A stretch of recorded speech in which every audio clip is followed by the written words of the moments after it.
Happy Eid-El-Kabir to all our Muslim faithfuls. Welcome to the show. I am Murayo Afolabi Brown. As always, I have the ladies. Hello. Good morning. How are you doing? Nice and pink. And you are nice and green. It's been You're raining popping, gifts. neon. It's been raining gifts on the ladies of your view. Yes, and we need to thank everyone that has been so kind to always just send things to us. So we got chicken. Yes, we got from Obasanjo chicken Farms. From Obasanjo Farms. Thank you so much, Dayo Obasanjo. Thank you for sending us the chicken. It was so nice. Thank you very much. I really appreciate it. God bless you. Yeah. And we've shared it. We've shared it. Some are eating. Some of us are still storing, but we're grateful to Dayo Obasanjo. And we thank T-Smart for our lovely dress. She dressed us today. All thank three you. of us. All three of us. Thank you, for T-Smart. Kabir. And then special shout out to all our Muslim brothers and sisters. We celebrate with you today from afar. Please, I have people we can to take greet. delivery of the meat because I know that we cannot come to your house to eat the meat, but we are I have delivery numbers. I have a phone number I'll send to you. I have a dispatch. That works for me. That would, for real? Yes. Like I'm going to pick up for us. Yes. Exactly. So if you just want, tweet at me. I'll send you the number. Call the person to deliver to us, and we'll enjoy the day. Oh, love it. Please, I have people to greet. Oh, yeah, let's start. Please allow me. I know I don't greet people, but today I must greet my people. Okay. First, I like to greet my uncle, Alhaji Waidi Fuja, Masha.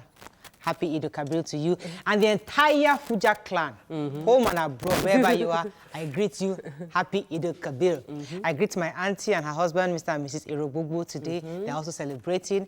I greet Chief Mrs. Shadia Okoya and her family. Happy Eid-El-Kabir. Actually, Mariah, your house is where we should come to because all these people will send me to no, they're not sending you. No, but as they're greeting them now, they will send the meat. I don't know. You never know. But usually I go there to get meat. That's how I usually do every year. But unfortunately, COVID,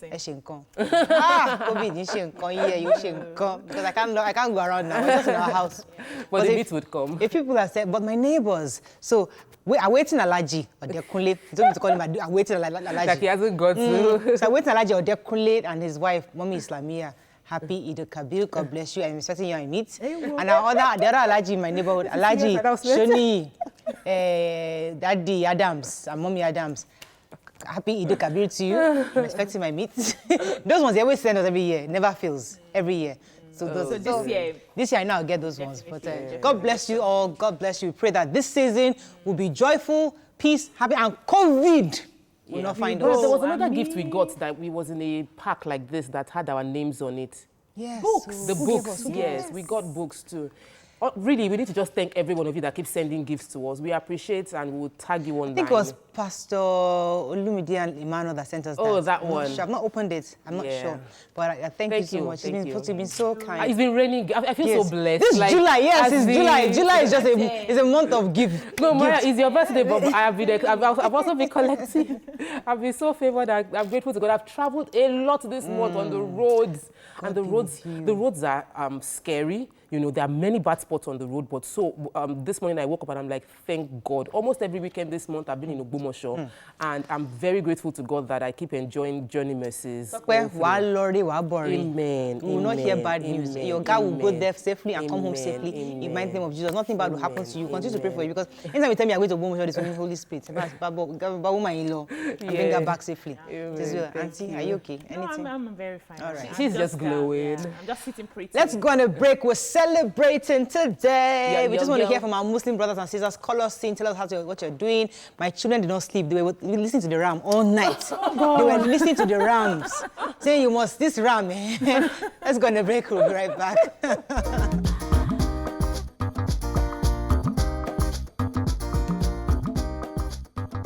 Okay, let's start with the nation. Governor accuses military of sabotage in convoy attack. Pilgrims observe coronavirus rules. Let me take that again. Pilgrim observe coronavirus rules at Hajj in Saudi. Second Republic Senator Fasomi dies at 94. Gowon seeks prayers for Nigeria's unity. And NBA President Akpata defeats Adesina and Ajibade. I'd like to take that Akpata story because obviously, he is the second president of the Nigerian Bar Association who is not a SAN? And my father was the first and only from the NBA. And it's interesting because lawyer Awomolo had raised an issue a few weeks ago saying that we shouldn't have non-SANs as president. And obviously, everybody now raised a lot of objections that why would he say that? And they call it outer bar. Yes, they call them the outer bars. So a lot of lawyers raised, obviously, and they were insisting that no, anybody who is qualified and competent can become president. I think that they demonstrated that by voting in Akpata. Let's take congratulations to him. Yeah.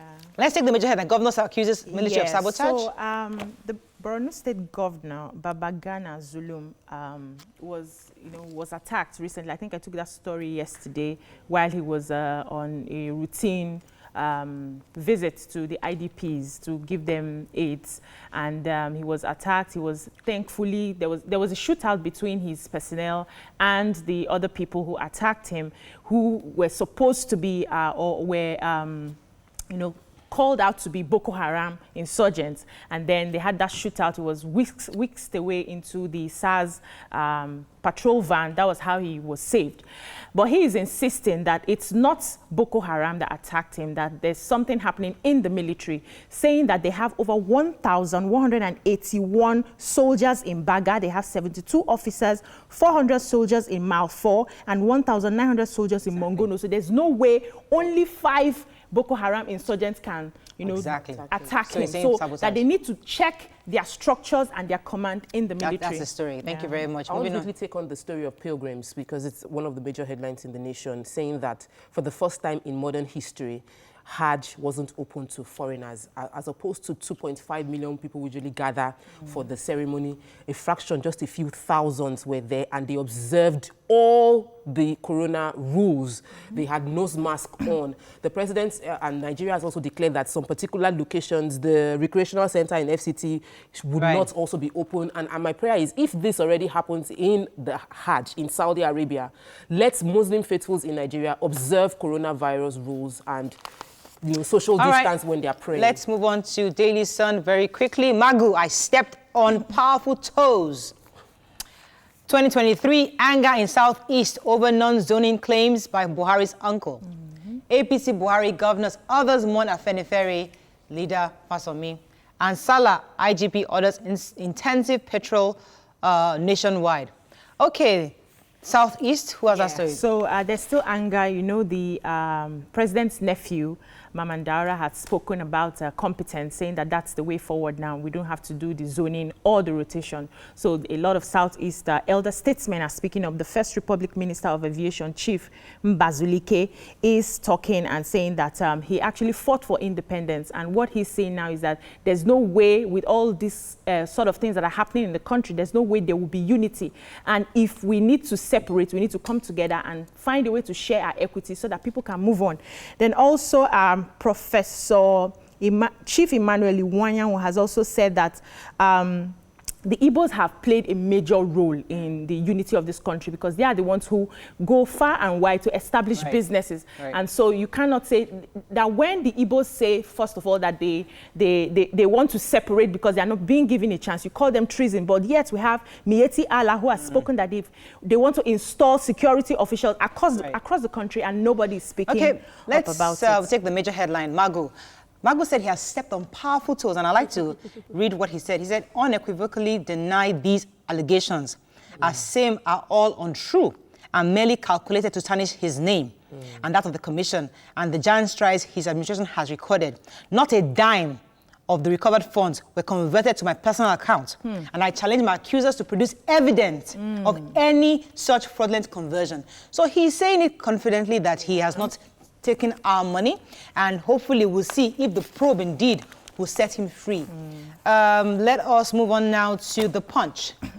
Widows IDPs knock federal government over amnesty for Buhari's Boko Haram fight. Sorry, I said Buhari. For Boko Haram fighters. Soldiers goes berserk, kills officer over frozen salary account. Again, scores of travelers kidnapped on Abuja-Kaduna highway. Army dismisses 300 soldiers for desertion at BVN inconsistency, and then WHO predicts increased COVID-19 infections as Muslims celebrate Salah. And finally, bread price increase looms as wheat costs 33%. I know Takpa is interested in this bread story, so let's take it. Tell us what's happening.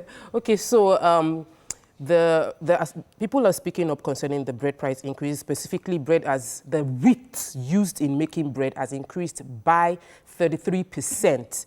And they're saying that the wheat made locally, the association that produces it, the Farmers Association that produces wheat, said that they had stipulated the price at 180,000 naira per metric ton, but the market demand has raised the price to 240,000 per metric ton, and the bread makers are going to have to increase the price of bread around, which is also very related to what is happening with poultry farmers who have to increase the prices of egg because we don't have enough locally manufactured maize to meet up. These things used to be imported to supplement, but now import has stopped, but local production can't meet the demands of people. So they are smuggling to bring in wheat, they are smuggling to bring in birds, and to bring in maize, and the prices are going up. Maize as high as 50% increase, and these are essential. So we see how that ripple effect. Yes. How we can see, and we will feel it. Every day Nigeria will now be buying egg expensive and be buying bread expensive. All right, the soldier that went berserk. What happened was that he went AWOL for about 6 months, and when he resumed, his salary was frozen. And he kept pestering his commander, the lieutenant, that he wants to travel to go and sort out his salary issues. And now he kept denying him approval to leave. And he just got angry with it, and I just took his gun and just shot him dead. That was it. Wow. He's been obviously arrested. We need to have more psychologists in the system. Major story. Another story about the army, though, is the major headline? The major story. I have the major story. Oh, okay. Yeah, so we have, you know, I think a few weeks ago, the federal government said they were going to release 603 repentant Boko Haram insurgents who have finished their rehabilitation process. Now, widows and victims who were directly affected went to BBC, they were interviewed, and they kept complaining that the federal government is spending so much of our resources in rehabilitating and giving these people, you know, fair treatment compared to the people who are actually victims. And this is not right, seeing that the people who commit this crime come back into the society to face the victims that they have hurt. People are still hurting. We have people in IDP camps who have stayed there over 6 years and nothing is being done. The widows are struggling. A lot of them, they just give their stories, and they are saying that before you even want to rehabilitate the perpetrators of this act, the first thing you should have done is to ensure that you settle the victims. When they are settled and they are rehabilitated first, before you... I think Senator Ndume also echoed this. I think we need to... Okay, moving on very quickly to Nigerian Tribune. If army can't secure Baga, we will mobilize hunters, and I think we talked about it already. No, he's just saying that. It was inferring that the governor was saying he will pay local hunters to sort it, which is different from just talking about the part that BC took was that he's accusing or sabotage. Military. It's accusing military of sabotage. But he's saying that even if the military says that they cannot protect the people of Baga, he would pay soldiers. No, he will pay hunters and vigilantes. To take care of That was the story you want to people. take in the Punch. Army dismisses 300 soldiers. Yes, I was going to quickly take that. 300 people between 2015 till date were dismissed. Some of them did not have their right BVN, inconsistencies in their BVN numbers. Some of them had fake certificates. Some of them were deserters that they left the field, the war zone at the time. And so because of this, about 300 of them have been dismissed. Unfortunately, that's all we can take on Front Page Review. Wow. When we come back, we'll celebrate the heroes of this week. Stay with us. We'll be right back.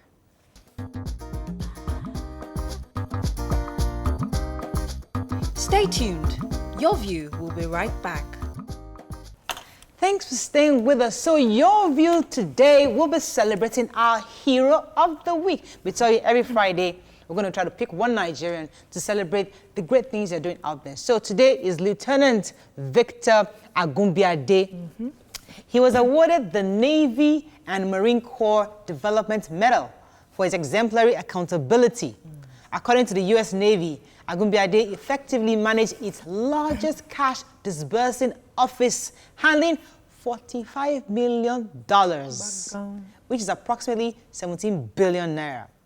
The money accounted for approximately 70% of its overseas disbursing volume. Give it up once again for Lieutenant Victor Agumbiade. For me, we hear this story that Nigerians are thieves and were corrupt people, but this is a sign of accountability. Someone that had resources within his custody and he did not put his hand, he didn't put his hand into it, he managed the resources well and he got awarded for it. So sometimes we shouldn't have a blanket look at Nigerians, and that's why this segment, what this segment is about, to celebrate that Nigerians we have heroes, people that are standing by the truth and they are worthy enough to be celebrated, and we shouldn't celebrate those that are stealing. Celebrate these people. These are our models. These are our mentors. I am happy that he showed integrity. What we see is a lot of young men who are not, they are always in a hurry to jump the process. So if I have this kind of money in my, within my custody, the first thing I'm going to think of is to run away with it or something. But he showed integrity. He showed the fact that I can actually do the work. He wasn't greedy. He didn't look at what wasn't his. He was content with his salary. And this is just the kind of examples we need to celebrate and emulate. I mean, I'm really, this is what they call selflessness. And people need to know that it's not about what I can get, it's always about what I can give. And this man has given himself. He's a man of integrity, as we said. And, he reminds me of my father-in-law, Papa Brown. Papa Brown was a lecturer librarian in OAU for many years. And his budget annually was like ₦1 billion. And he'll tell you confidently that one kobo doesn't stick. The money passes through him. People will be asking, Papa Brown now, how far now, do something. And he won't listen to them. There are men of integrity that lived. And we must celebrate them. And when you spoke about his death, somebody commented that, is this not Baba Liberian? And there were people commenting that just knew him neutrally. At the end of the day, that name is important. And that peace of mind is important. A legacy for your children is important. So let's not leave a legacy of corruption and legacy of stealing, but a legacy of a good name that our children will be proud of, the same way you're proud of your father every time. On that note, we're just going to quick break, very short. When we come back, we celebrate Salah. In fact, interestingly, I have to listen. Yes, please. I must acknowledge somebody that just sent us meat. One batch just arrived. What is the name here? How can I forget the name? Let me find the name. This is Wangara Farms. Wangara Farms just sent us a bag of salami. Thank you, Wangara Farms. So we come back, we celebrate our Salah friends, and those of you that are celebrating, please call in, tell us what you're doing. Have you killed your ram? Are you going for prayers? What your plans are? How many rams you're killing? Stay with us. We'll be right back.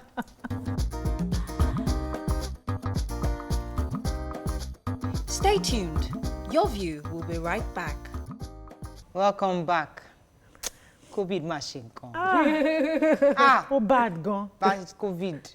The pandemic has cancelled a lot of our parties and important events from across the world. Even in Saudi, that used to receive 2.5 million people. Only a couple of thousands had to do Hajj today. Weddings have been cancelled, graduation gatherings cancelled, religious celebrations cancelled. People's 70th kabiti birthdays like 74, 94. 70th, 80th, 90th. Those kind of big birthdays. COVID has cancelled it for us, 2020. Anyways, Eid-El-Kabir is here, whether COVID likes it or not. And we will celebrate with our Muslim brothers and sisters, whether COVID likes it or not. So today, we'd like to open our phone lines to our Muslim brothers and sisters to let us know what they're doing to celebrate today. After prayers, we know that it is important you pray first before slaughtering the ram.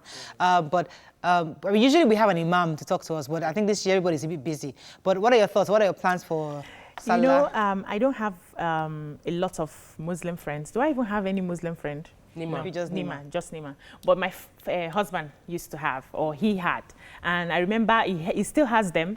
I remember salads like this. We plan, we dress up, do the makeup and all of that just to go and eat ram meat in Surulere. That one will not happen again. And I go with the kids. It's usually fun because the way they make the celebration, you're a Christian, you're not like, we don't do this kind of killing something for somebody to come and eat. We need to inculcate that into us. But right now, everybody's home. So if you're lucky to get ram sent to you, congratulations. In my uncle's house, what he does, they kill the ram and he gets a tent outside and everybody comes out. And these people in Surulere, they'll come with their drums. Yes. They'll be playing right next to you, and you'll be dancing, and they'll be singing your song, and my uncle just sit there like, correct allergy. Sit down there, everybody's just gathered around, the children, grandchildren playing around, plenty rice, plenty meat. I think it is, it's a sense of communality, that oneness that I really would miss in today's celebration.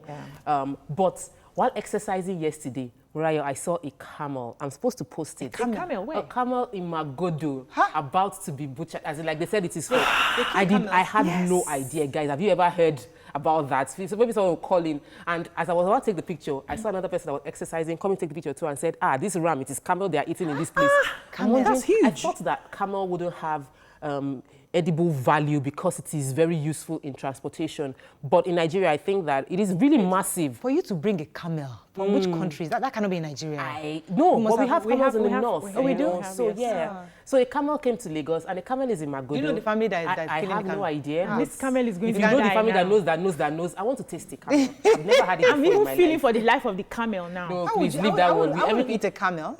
I want to taste it. I I wanna eat really a would camel. like to. So if you Camel, know someone, long. it was really interesting. I took the picture, did it. I was like looking at the camel. The camel was just like, camel, say, oh, you're about to be slaughtered, guy. You really have no idea. Do you eat this tiko?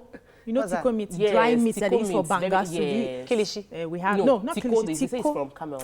from camel, horse, donkey. Very hard. I don't do it. They use it Just for hot. banga in my area, Delta. After cow, goat meat, and ram, please, that's all. Don't even try to introduce me. You've not tried monkey? What's that? Monkey? yeah. Of course Snake. not. Absolutely not. I I have people eat that stuff. Yes, but they I mean, do. trust me, Yes, I know it's myself. tasty, yeah. But the ram is juicy, and I'm looking forward to ram today. Ram is great, especially when you do the jollof rice with the water. I haven't tried it's this. on I a think I different need level. to. Jollof rice, ram with water. ram flavor. Oh, wallahi, Even water, fried wallahi. rice. When I was growing up, this season was like the best season I loved because my father would kill about 4 rams. 2 in Isolo, 2 in Bagada. You know, he had 2 houses, 2 wives and everything. So we used to call them. So because my mom was the first one, he stayed in our own house. So he organizes and then he marks them. This one for justice, Kineko, that one for justice. That, you know, we'll be sharing. I mean, I love to go and distribute because you collect your 200 naira. You're not gonna do it. So I go around. Is it 20 naira? I said, not 200, 20 naira. It's likely to be 20 naira. You know, you just go around, you drive, and people will give you, those that made their own food, they'll give you. So you like an exchange. I'll eat it in the car. I won't let it reach house. I just hope that, you know, with this celebration, it seems like everybody is together. There's peace, there's unity.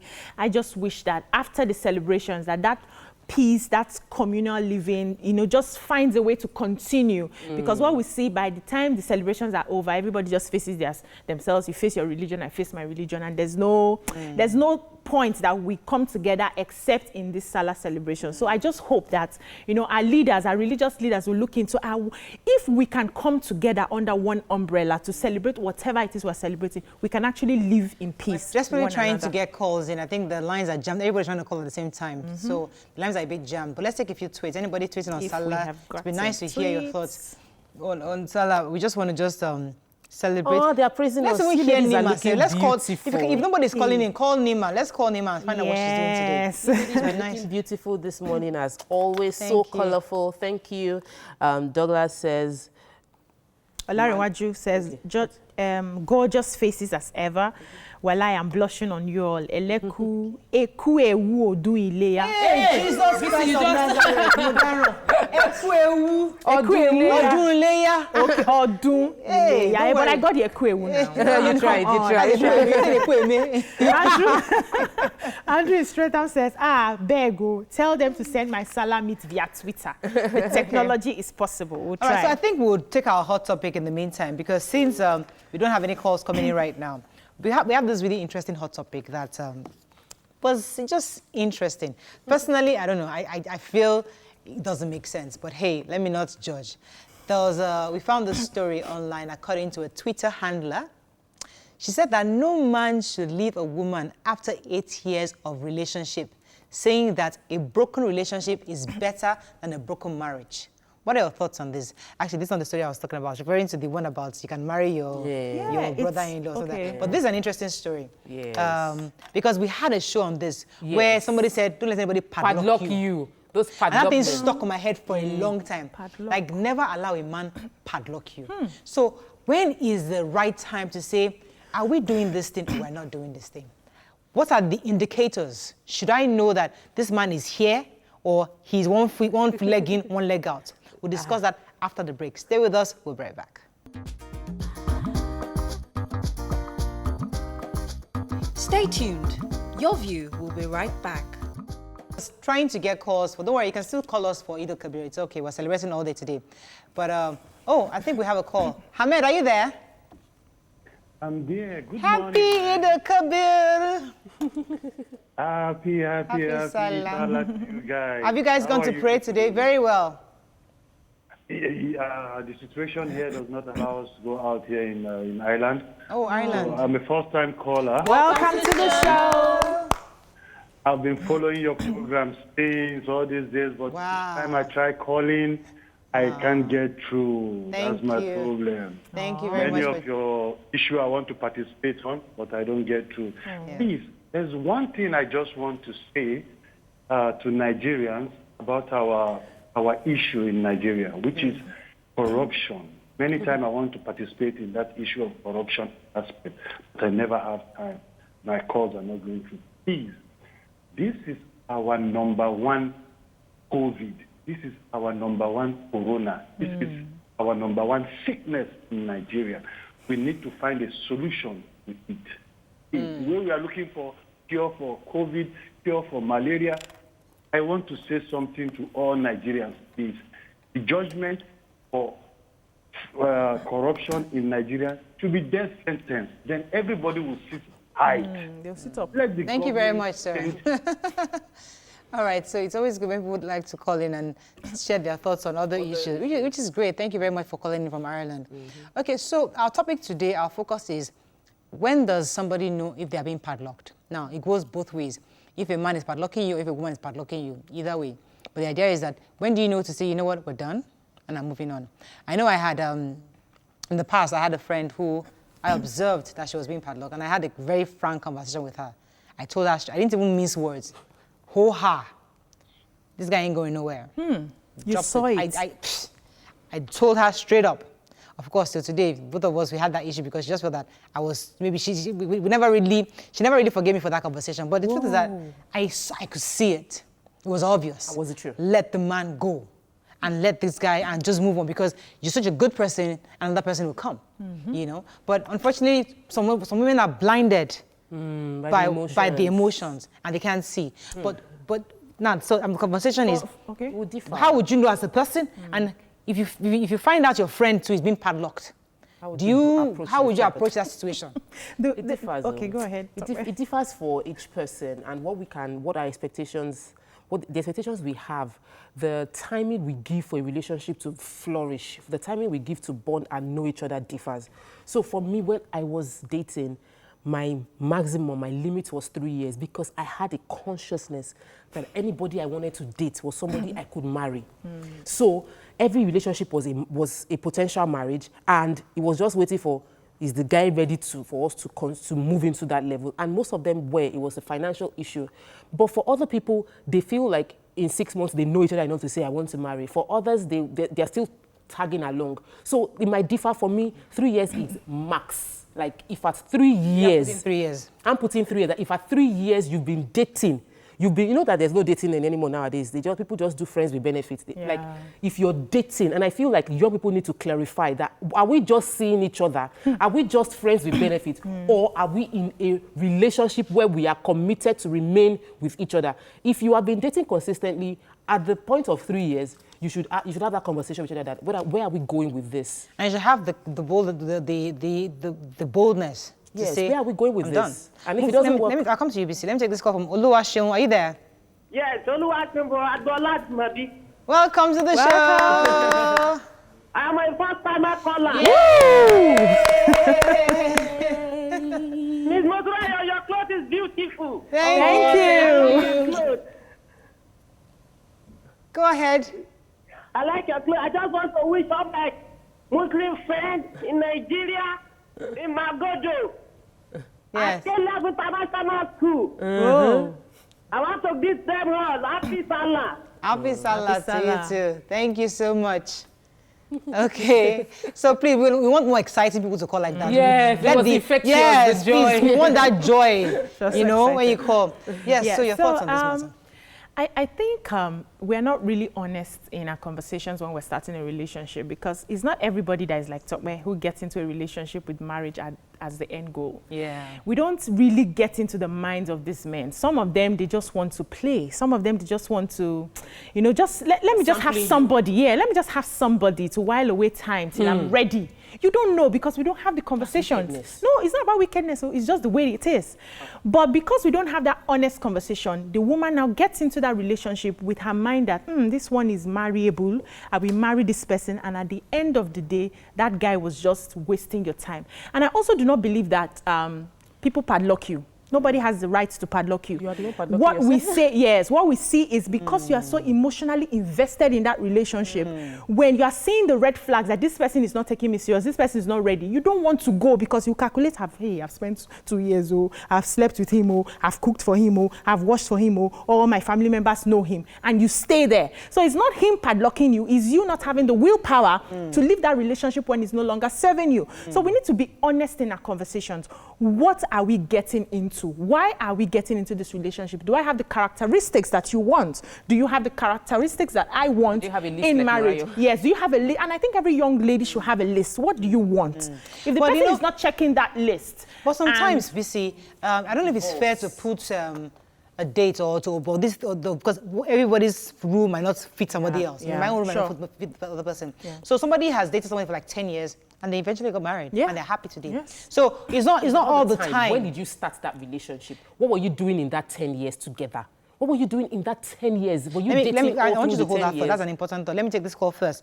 From Ikpaja, I think Sophie. Hello? Hello?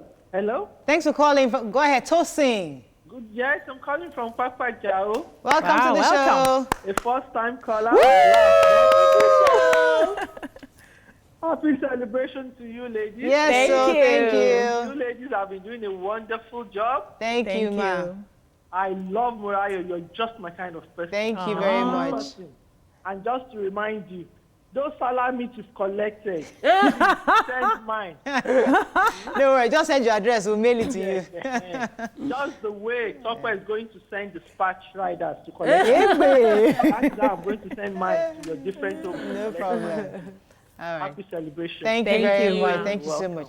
All right, so Tokwa is going to say something. What are you doing for that 10 years? You know, so there are specific, like I said, the biggest challenge I see in relationships now is that there's no asking out. There's no, it's just like, can we go on a date? There's no, it doesn't happen anymore. So you meet somebody and you guys just start hanging out. Oh, let's watch a movie. Come to my place. Can we, you know, like it doesn't, there's no formal. So the next thing, we kiss. And then the next thing, they enter the bedroom. And so you now have a relationship without defined, with no defined relationship. It just evolved. And then you now be there 1 year. Am I dating? Are we? So boys are not even asking women out again. Exactly. So we're in a relationship and somebody will say, you cheated on me. I'm like, no, but we did not, we're friends. Yes. We're friends that we just enjoy each other's company. Hey, and friends this thing with happens. benefits. So you didn't define the relationship. If you are in an undefined relationship, guys, start evaluating yourself now. Because such relationships can, you can be thinking you are dating somebody, but the person is thinking he's just hanging out with you.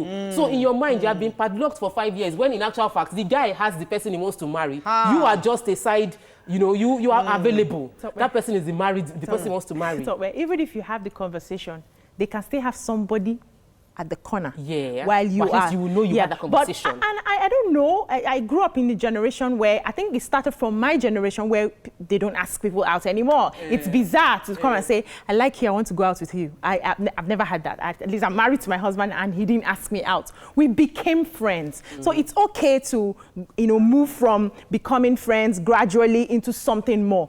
But at the end of the day, what sort of conversations do you have? The quality of conversations. The quality of conversations. Are your goals aligning? Does it seem like when he's talking, he's someone that can fit into... When I saw my husband, even as a student, I knew that this guy fits into what I want without him saying a word to me. Without me saying a word to him, he knew that I fit into what he wanted. And so we became friends and it evolved from there. Peradventure, it did not happen. It's okay. It's a relationship. Okay, we came in together and it can still break. So they're different. Okay, let me take this call from Makodi. Good morning. Are you there? Yeah, good morning. Hello. Good morning. Good morning. How are you? Very well. I'm one of the first-timer, please. Welcome to the show. You get a hand clap. I just want to appreciate you ladies. Thank you, ma. You are working very well. I love that. And I thump up for you. Thank you. Thank you. And secondly, I want to ask, where are those ladies that you people started together? Oh. Jumoke and others. They are doing very well. They're doing well. They're Life doing is very- about growth. Yeah, We they've cannot moved on. stay Yes. when people have moved on. So this- Murayo, she had the relationship with her husband in her 20s. It's a different thing than when you're in your 30s. If somebody is tagging you along in your 30s, better open your eyes. Because at the end of the day, there are sometimes when in your 19th, when you're 19, you're 18, your relationships then are not like, I want to marry you. But the people you meet, they will tell you that, when I met my husband said, I've looked at you. You're the kind of person I want to marry. And you know, I like a man that is that decisive. Yeah. A man that had that intention. Because you're young, baby. You're young. We're young. Yeah. Okay, we You grew want to say the together. truth about how old you were. Sorry. Now, Yes. so when you're talking about someone that you met when you were in school, it's a Yes, different different thing. thing. Yeah. But when you're talking about you are working, another person is working, you guys are in the office together, the person is saying, let's go, let's watch a movie, let's drink. And then from you guys there it are, starts- you are hanging out. You can meet anybody in the club or anything, but you must define your relationship. At some point, you must agree Yes. that we are in a committed relationship. We are dating one another. What do we want out of this? Yes. I agree And with you. very exciting. women are shy about having that conversation. I had it. And but I you're asked shy. my That's husband, why. You say you're the putting under year- pressure. The year it was going to be my 3rd year in that relationship, like I was entering January 31st. That I had first gone to Redeem Camp. I had prayed and received that this is no. If we're not going to go ahead with this thing, I leave. And I told him, I'm not fighting you or anything. Like, if you're not ready, I can understand. I love you, you love me, but you're not ready. And me, I've calculated my own time. And the age is approaching. Yeah. So, Which age? Let me take this call. Victor, are you there? Yes, I'm. Thanks for calling from Kano, I believe. Go ahead, please. Yeah, I am glad to wish every one of you happy Salah. Happy Salah. Morayo, you are looking great. Thank you. Oh, man. Awesome, Kano. Thank you very much. So, Tope is making a very valid point. Yeah. There are certain stages in your life where you grow with the guy, but there's certain stages where you know that, listen, I'm not here for, we are lovey-dovey, we are dating, we are watching movies. Uncle, what are we doing with this? Let us be very clear. But if you do that, Tope, people say your you're time. putting your men under pressure, because that in itself makes a man feel as if, Ele is already talking about it. I'm not even said hello. You're already thinking that I am here. You're already asking me questions Yes, of where we're right. taking this. And- So that in itself, so there's a thin line on how do I show that I'm not putting him under pressure? And at the same time, why am I also be getting decisive I think, response to I this think with the relationship? age factor, it comes with a lot of seriousness. So you are an adult right now, and it's like taking a work decision. You taking a career decision. You can't at a certain age be jumping around or just doing things as it comes in your head. You need proper planning. So that is the same seriousness that we intend you put into the relationship. When you get to a certain age, a woman of 30, 35, 38 cannot just be, following everybody because I don't want to 27, put any man under pressure. 25. When the man comes to you, the man should know that, hey, I'm in for the serious deal. We can take time out to, have a few dates and understand ourselves, not necessarily having sex, because once that gets into the equation, it becomes a problem. You are blood. You can no longer see clearly. So as an adult lady, matured lady, when this man is coming, we have a conversation. What do you want out of this? This is where I am right now. If it's not going to work, it's not going to work. Let's get to know each other. Leave that other room. Leave it first. Let's know each other. If we align, fine, then we can start having proper but conversations. so now the conversation So it's not now- about pressure. you see- Leave those men that say you're putting them under pressure. They're not serious. They should go. Before you move on, Okay. the most valuable thing a woman has, you see, for men, the biological clock isn't ticking as for women. Your time, like if you've invested your time into a relationship, it's gone. That person stole your years. Get it back. I think people need to realize that. So if you're giving 3 years, 4 years to one person, Those are 3-4 years, and I'm the kind of person that if I'm in a relationship with you, you have my money, you have my time. That means I have invested my life into you. It's not a joke. It's not a joke. So I don't, with the seriousness that the way I take my life seriously, I'm going to let you understand that I take my life seriously. I will better your life. I'm talking a deal with someone right now, and I'm telling the person that I will add value to you. This deal would bring value to you because I won't be at something involved anything that will not add value and grow. Sense, so because you know the value you bring, which is important, you know yourself. Put your cards so on the you're table. coming in with that table like, me, I'm a woman if you marry. Yes. So you're like, even if you don't have money now, I am favored. Adiola, are you there? Yeah, I'm here. Thanks for calling. Go ahead, please. I want to say Baraka Salah to everyone. Back Salah to you. And I want to say your show has been so inspiring. Thank I you. watch your show every day. Thank you, sir. It's part of my routine right now. And I like the way you ladies are blunt and it's making us to understand our women more. And Really? That's the idea. there's something they want and we need to be up to task, to provide them. So, well done. Thank you. Thank you so much. Can I use this opportunity to say Baraka Salah to High-Tech Barbing Saloon in Abeokuta? Oh, go ahead. Baraka Salah. Oh, thank you. Fantastic. All right. So there's the part of when you are dating, you're about to date, it's about to approach you. But there's a part of you've done 5 years. Let's leave your 3 years. You've done 5 years because you know his family. You guys are really, both families are really entered. In fact, they call you Yahoo everywhere you go. The whole family knows you. Maybe he traveled for like a few years. He's back now. So you feel that you're growing together. And it's 5 years, 6 years. And you feel that I can't go back. I'm already in too deep. It's that willpower we need to discuss. Yeah. How do you break away? Because you're practically married to him. But now, for a woman in that kind of relationship finds it difficult because the man also has expressed that he will marry you, and for whatever reason, he hasn't. And even you sometimes, you ration with him. That is the reason why he's not doing it because maybe he doesn't have a job yet, or he hasn't built a house, or whatever, you just find reasons. So when you're in that deep, how do you take a step back? Practical. What our parents used to do and what we know communally we do is that when you have that kind of relationship where families have already integrated, is your parents that will call him. I'm sure you've heard that happen. Yeah. They say, my mom wants to see you. Then your mom would call him and ask him, okay, what are you doing? How can we help you? Should we rent a house? That sounds old-fashioned. No, well, it sounds old-fashioned, but people do because if the girl doesn't feel comfortable saying it and you've already really integrated, the parents call to really understand. Yeah. And they know that their daughter cannot ask because it will be inappropriate for the girl to be asking. Even ask the husband's parents.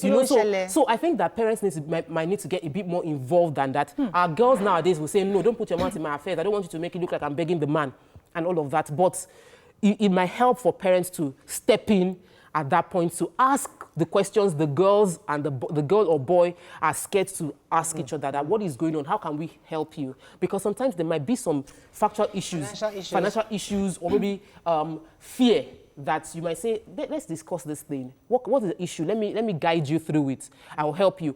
And it might also be a case of maybe the man is developing cold feet. You know that if I love you first year, second year, third year, if we're married, you know that 5 year mark, hey, Murayo, every married person will tell you it's a tough one because you've seen you've seen the things that you should see in marriage before marrying. The things that when you get married, you'll be wishing that if I'd seen this, I won't marry you. Yeah. When you now see it before marriage, you'll now be like, I love this girl, but she snores. Oh, I love this girl, but she can't cook. I love her, but she's a bit rude. You're seeing a lot of things that you now start changing your mind. Let me take this call from Kalu. Kalu, are you there? Yeah, Morayo, good morning. Morning. Good morning. Good morning, sir. My sister from Daystar, God bless you. Yeah. God bless you too. Bless you too. I really appreciate this morning what you were saying. Thank you. What are you doing for a relationship of 5-10 years? What are you doing with a man with 3 years or 2 years? Let me just forget about the sentiment of new generation to bring in what my sister was mentioned, that if I'm into a relationship, I invested all part of my body, all part of my life, money and everything. Let's make it clear for everybody that marriage is marriage. Relationship is relationship. If you go into a marriage, you say a baby must come. Even if a baby doesn't even come that time, this is a lifetime program. Why you just want to spend the all life you want to spend into the marriage, into the relationship, which is very unfair. And I advise everybody this morning that if you want to get married, just go on ahead. You pray. God will give you a life partner. At times, you may have a relationship of 6-5 years. It can't work. You may have a relationship of 6 years. It can't work. It's not a do or die affair package. We're talking about when you have any children. I agree. Thank you very much, sir. That's interesting advice from Mr. Kalu. Let's go on a quick break. When we come back, we'll take more phone calls and tweets. Stay with us. We'll be right back.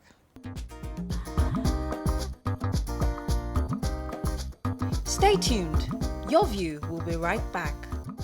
Thanks for staying with us. So we're still celebrating Salah. Please call us in to celebrate with us and let us know what you're doing. But whilst we're doing that, we're also discussing this matter of padlocking ourselves in marriages, in relationships for longer than usual. Now, Bisi, you're going to say something concerning what... I wanted to respond to say that while I understand that the place of parents in relationships, I also would not want or would not advise that they get so involved, because a lot of things could happen in that relationship that makes either party not want to continue. And so when you get parents involved, you're not seeing the true picture of things. And sometimes even when they are, let's take for instance, the case of you dating someone who now suddenly becomes abusive. So because you're not telling them the truth of the whole, how the matter is, how he beats you or does this and all of that, they don't see that. All they see is a very cool guy, responsible, he's ready. Why don't you just wait a little? Let's understand him. Just keep praying. No, now, you're in the house, so you don't tell, shelf, you don't the old, just keep, don't worry. My marriage, even me, I did not even explain to you what your father was doing to me. And that. So you see, they bring in a lot of sentiments because they want their children to settle. Right. So, but if you can, you know what you want clarity in your heart, yes. And if you can find a way to understand that, okay, this is no longer working for me, don't get them involved. You can make your decision. It's just the willpower now that you have to work on yourself in order to... Let me take this call from Gwenga from Abuja. Gwenga, are you there? Yeah, I'm here. Good morning. Thanks for calling. Go ahead, please. Yeah. Today, our first-timer day. I'm a first-timer. It's very difficult getting across. But I know. We're happy to have you. Thank you. Yes, the issue you are discussing, you see, there are a lot of factors that make a lady to continue the relationship after 3, 4, 5 years without any proposal or children for marriage. But one, economic pressure.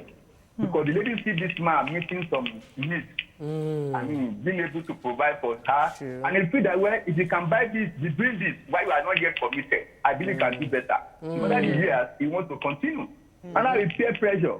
This one, he got married. My mate is the secondary school is already having a child. So, and it's not, it is blind to other things. Is that, let me just tell you, without looking at other factors. And the other man will play on that emotion attachment.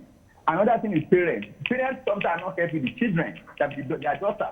They will say, look, at your age, I will already have people like you. And these are the things that make people not to look at other factors that made them to continue without is this man serious or not. If you can remove that pressure from our ladies and get the economy better, people can speak right. Thank you very much, Gwenga. Now, talking about factors, I'd like us to add the factor of tribe.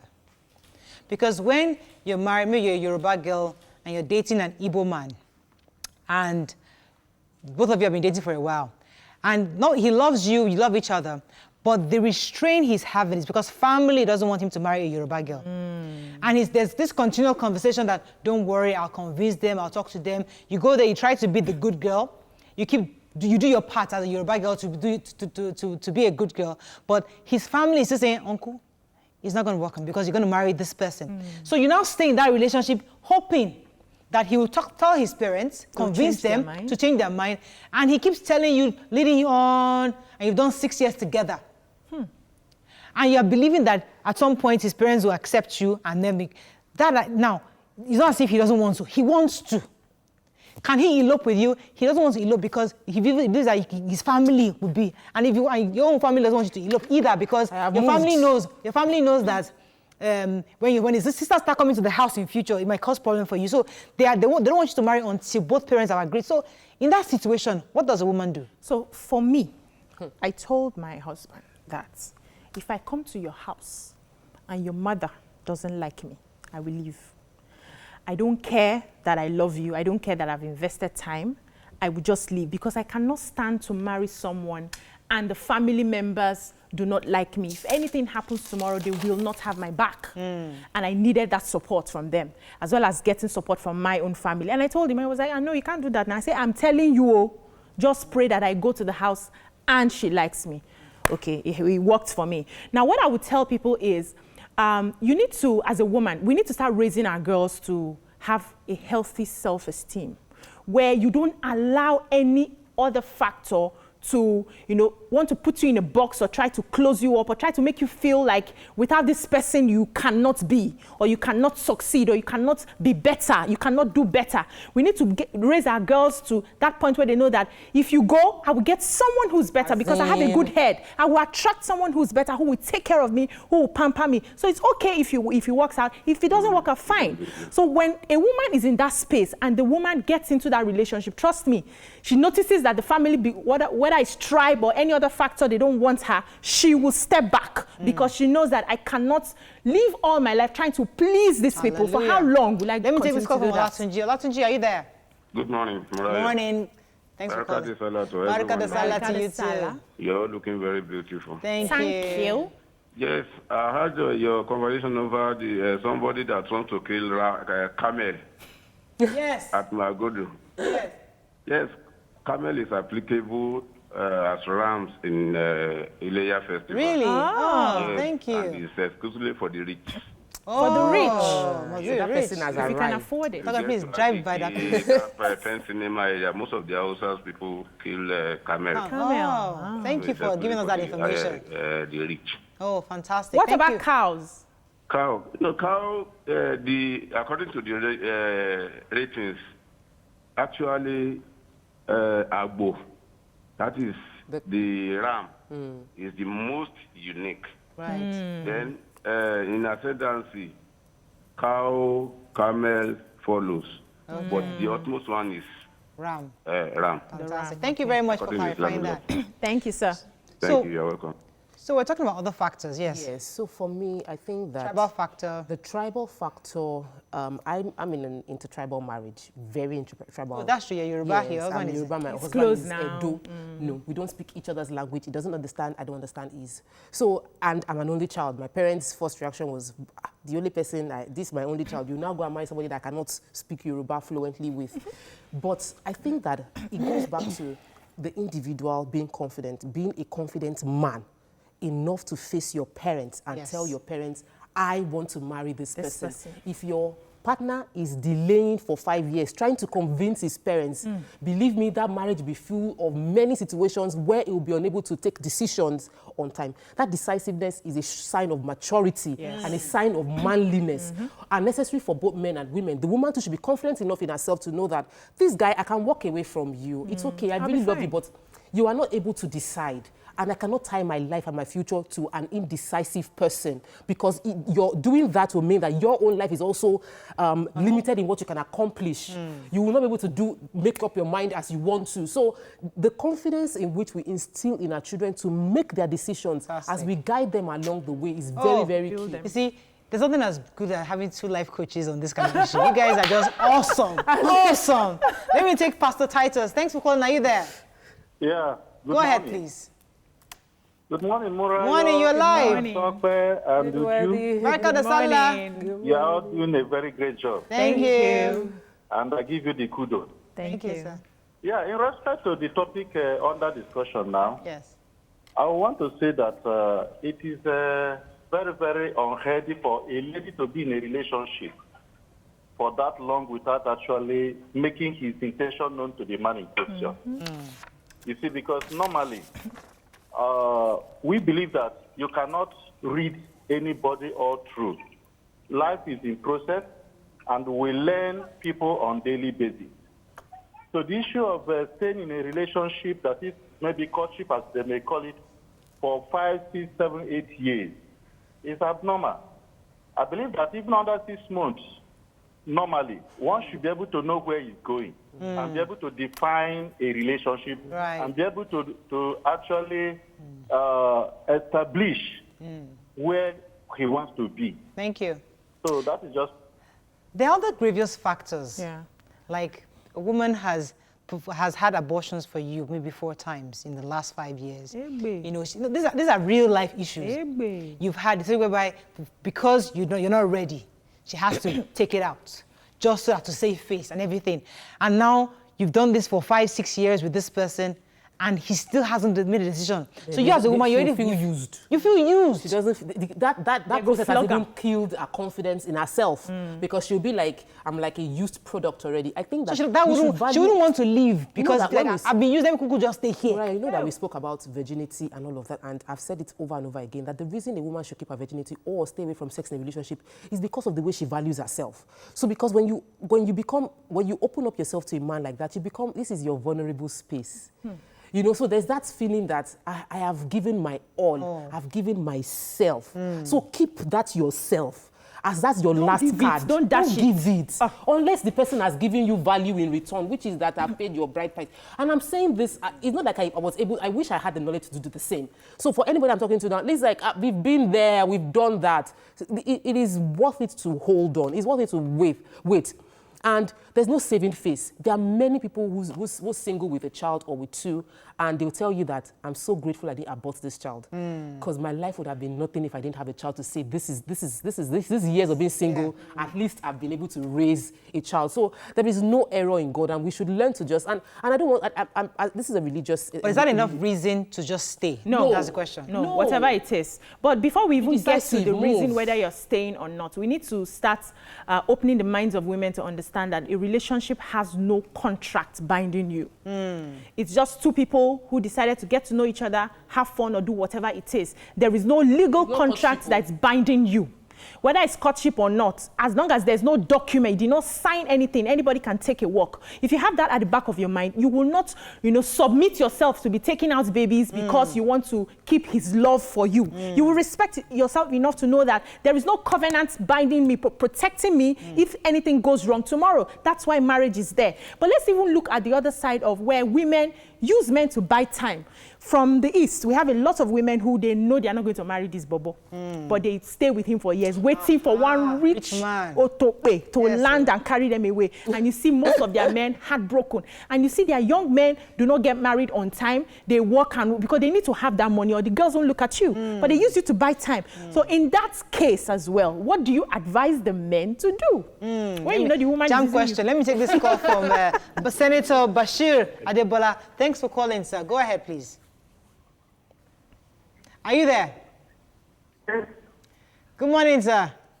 Yes, good morning. Thanks for joining us this morning. And Eid-El-Kabir. Yes, sir. Welcome to the show. Yes. Hello. To senators now. They just take their time. Hello, sir. Are you there? We're having issues getting. Please try to reconnect him. Right. So in that whereby young ladies are using men to buy time. That one is heavy. It happens, and I think that because we're women, we see things from the scope of women being on the victim side. I've had conversations with someone who's finally married now, grateful to God, who was telling me that the person he really loves the person, the girl isn't ready. Ew. And they've been on the matter 5 years. The girl isn't ready, and he loves the girl's mom, and they're in Ibadan. The girl's mom is a major commerce merchant, and the girl manages the woman's estate, and the woman said, you cannot marry her.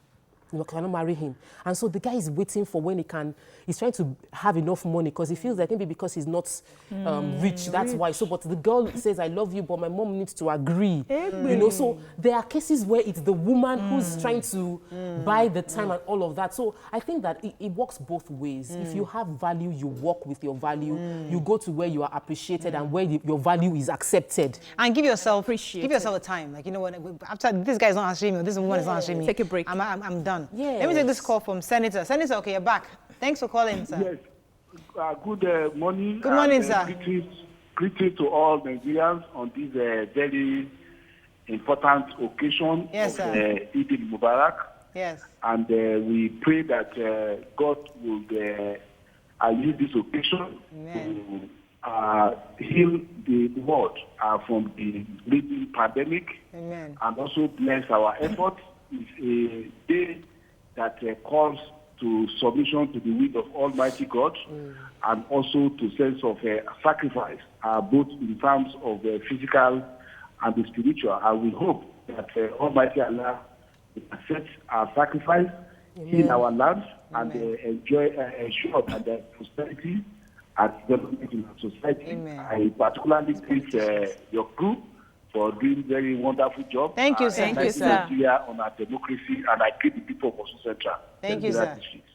Okay. All right. Thank you, sir. Okay. Yeah. Let me quickly say that I've discovered over time that men are attracted to confidence, not carrying yourself like this, but the confidence of, because there's something that keeps them interested, and that's the chase. They want to chase. So when you're in a relationship and the man sees that you have given yourself, he can do anything, you are there, he will take you for granted. And that's where you see him having cold feet all of a sudden, because there's nothing to spur him to want to make that move fast. But if you see those men who are dating women who know who they are, who know that they are confident, come, I don't have time, or if you mess up, I'll take a walk. You see them, they rush. They don't want to lose that lady. They don't want to lose that value. They rush, and you see them making things happen to get married. So women should be confident enough to know that, I know I love you, but if you waste my time, I'm out of here. Yeah. So when young people hear this kind of sermons, they feel like, that's what our mothers say. We heard it when we were kids. And many of us like, I beg, Mom, don't tell us that one. But that's the actual truth. Yeah. That's the actual truth, because once you play yourself cheap, there's really nothing else. Let me even tell you the one I did to my husband. He said he was going for his master's. We had dated for 2 years, and he said he was going for his master's. He was going abroad. I said, before you go and come back, somebody has carried me. I'm not going to stick around. And he was like, I'm not going to. So a few years back, he called me and said, come, where were those people you were threatening me? There was nobody. I just knew you had, I was worth it. So he didn't go. He didn't go where? He did his master's in Nigeria. Jesus Christ. And sometimes we need to be around people that will tell us what we're worth. Because I had a friend, and she was managing a relationship that I felt she deserved better. So I didn't bash the guy. I just told her, I said, you are a catch. And I let her understand. I gave her a list of all the value she had. You have a business, you have a master's, you're working while at the same time running your business. You're a good character. You have a good, you're a wonderful personality as a person. You're a giver.